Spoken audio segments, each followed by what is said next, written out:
It was a dark and cold night in a small town in Massachusetts, with a storm that seemed straight out of a horror movie. Amid the darkness, an old, crooked house stood out, with a reputation for being haunted since colonial times. The Thompson family lived there: John, a tough farmer; Margaret, his wife; and their daughter Emily, a curious little girl who loved playing in the attic. Emily often saw an old, locked chest in the attic, and, one day, tired of being told not to mess with it, decided she was going to open it. She found a key and, with her heart race, unlocked the padlock.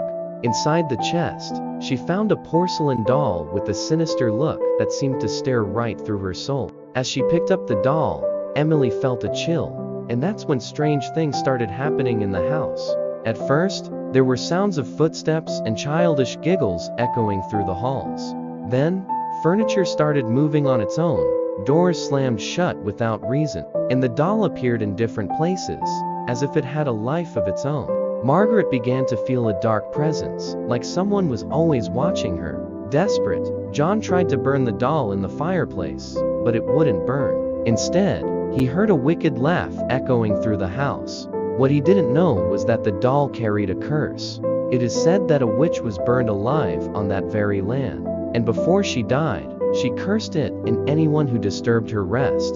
The doll was the vessel for that curse, and every laugh the family heard was the spirit of the witch enjoying their suffering. In desperation, John took the doll to a distant lake and threw it into the dark water. He thought the nightmare was over, but that very night, the doll was back in their living room, soaked, and with that same cold, piercing stare.